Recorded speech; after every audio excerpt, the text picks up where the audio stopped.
waa qaybtii lixaad sheekada Cavalieri oo si taxane ah looga daawanayo janalka aan YouTube-ka ku leenahay ee waaye arag. haddii aad ku cusub tahay qalbi furan baan kugu soo dhawaynaynaa. asxaabtii hore ula socotayna aad bay u mahadsan yihiin. waxay qaybta hore sheekada inoo maraysay Axmed oo loo sheegay in gacalisadiisa iyo qoyskeedaba ay u ambabaxeen waddanka Kenya. sheekadii oo inoo sii socotana ka bogisho wacan. waa cusub baa ii baryay, waxaan noqday ruux isku buuqsan oo aad moodo inuu shoogsan yahay. waxaan halhaleel uga soo baxay guriga, saaxiibadayna way iga soo dabayaaceen iyagoo ileh saaxiib bal sug ha inaga ordine.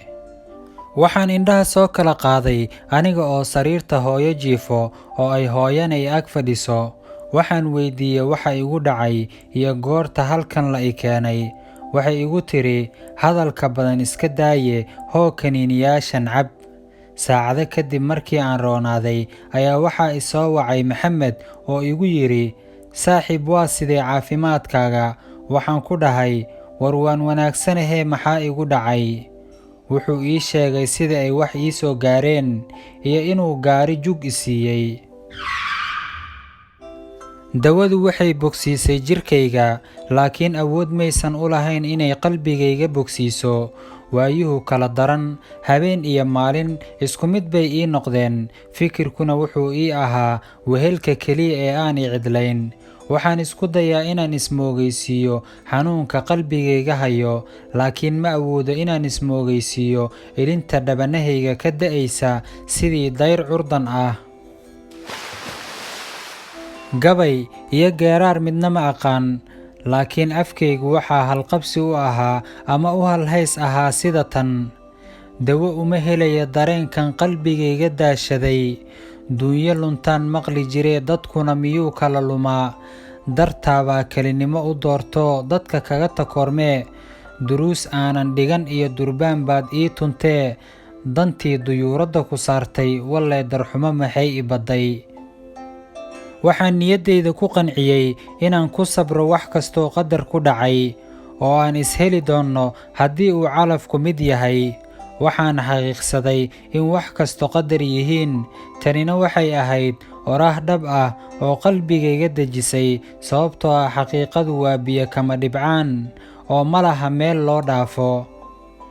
hal maalin kadib waxaan u ambabixi doonaa safarkii Hindiya ee aan ku wehelinayay habaryar.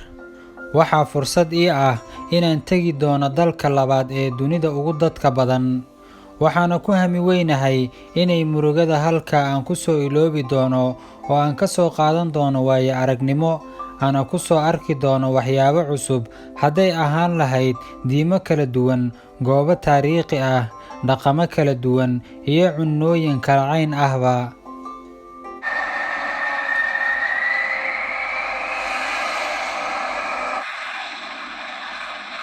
safarkii India. iminka waxaanu soo caga dhigannay garoonka weyn ee Indira Gandhi International Airport, New Delhi oo ah magaalo madaxda dalka Hindiya. hadda waxay indhahaygu qabanayaan, dhagahayguna ku soo dhacaya dhawaqa boorsooyinka la sii jiidayo iyo duyuuradaha sii kacaya ama soo degaya. waxaan arkaa dad badan oo taagan qaybta soo dhoweynta oo sita boorar ay magacyo ugu xardhan yihiin, iyo dad kale oo si ay kalgacal ka muuqato laabta isu gelinaya, oo aad dareemi karta inay yihiin dad muddo badan kala maqnaa. waxaan arkaa laamiyo waaweyn oo aad la yaabaysa saxmadda iyo ciriiriga ka jiro. xaafado badan ayaa nala soo hordhigay, waxaana ka soo dooranay inaannu degno xaafadda Gandhi Nagar ee Seelambuur, Delhi, oo aan faallo yar horay uga haysanay. hadda waxaan saaranahay taksi. waxaan aad ugu mashquulsanahay bilicda magaalada.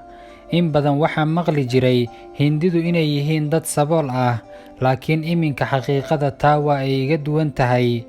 magaaladu waa magaalo aad u bilicsan, ayna ka dhisan yihiin dabaqyo ka dhaadheer kuwan dalkayga ku soo arkay, iyo dhul wada camiran oo shirkadaha ganacsiga, bangiyada, isbitaallada iyo jaamacadaha oo aad dareemi karto loolanka adag ee ka dhexeeya. intaa waxaa ka marnayn macbadyada oo ah goobaha lagu cibaadaysto sida masaajidda, kiniisadaha, mandirada iyo goobo kale oo ay dad diimo kala duwan ay ku cibaadaystaan. Waxaanu nimid meeshii aanu guriga ka kiraysan lahayn, inkastoo aanan awoodin inaanu kiraysanno hoteelada waaweyn ee magaalada ku yaal, laakiin waxaan 2 qol ka helnay dabaq ay degan yihiin kiraystayaal badan oo Hindi iyo ajaanib kale isugu jiraan.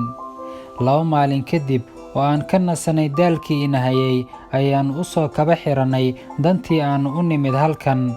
Waxaan tagnay isbitaalka weyn ee Max Healthcare oo aad inoo soo dhoweeyey kolkaannu u sheegnay inaan uga nimid dalka Soomaaliya. Waraysiga dhakhtarka kadib, wuxuu dhakhtarka inoo sheegay inay ina qaabili doonaan, waxayna inoo iclaamiyeen in qalliinka ama operation-ka la fulin doono 4 toddobaad kadib, oona la sugaya dhakhtar gobol kale ugu maqan howlo caafimaad. Waxaa aad uga welwelsanaa isbuucyadan oo dhan asxaabtaydii, qoyskaygii iyo jacaylkaygii aan kala lunnay oo aan intaba ka soo wada fogaaday. Wehelka keliya ee ii haray wuxuu noqday fikir. Waxaadba mooddaa inuu wakhtigu aad u dheer yahay. Saacadihii ayaaba maalmo iila muuqday. Mar internet isticmaal, mar TV-ga daawo, mar haba la sheekayso. Maalinta oo dhan baa si dirqi ah iigu dhammaatay. Subaxdii xigta waxaan toosay aroor hore oo aan weli salaada subax la gelin. Waxaan jeclaystay inaan masjidka aado oo markaa cabbaar inoo jiray. Markaan haba u sheegay ayay igu tiri, war waad lumaysaahe iska joog, laakiin waan ku madax adeegay aadistiisa ilaa ay iga oggolaatay. Markii aan ka soo laabtay salaada ayaa waxaan iska fadhiistay guriga hortiisa. Waxaa meesha igu soo maray dad badan oo kala duwan oo isugu jira rag iyo dumar oo xiran dharka isboortiska iyo kuwo kaloo funaanado caadi ah iyo dabagaabyo xiran oo shaarica weyn ku ordaya. La yaab ayay igu noqotay sababtoo ah ma aha dhaqankan dhaqan ku badan dalkeena amaba aan inta badan arki jiray. La soco qaybaha kale. Sheekadan asxaabtaada ku soo xir. Haddii aad nagu cusub tahayna waan ku soo dhawaynaynaa. Muuqaalkana inoo sheer gareeya.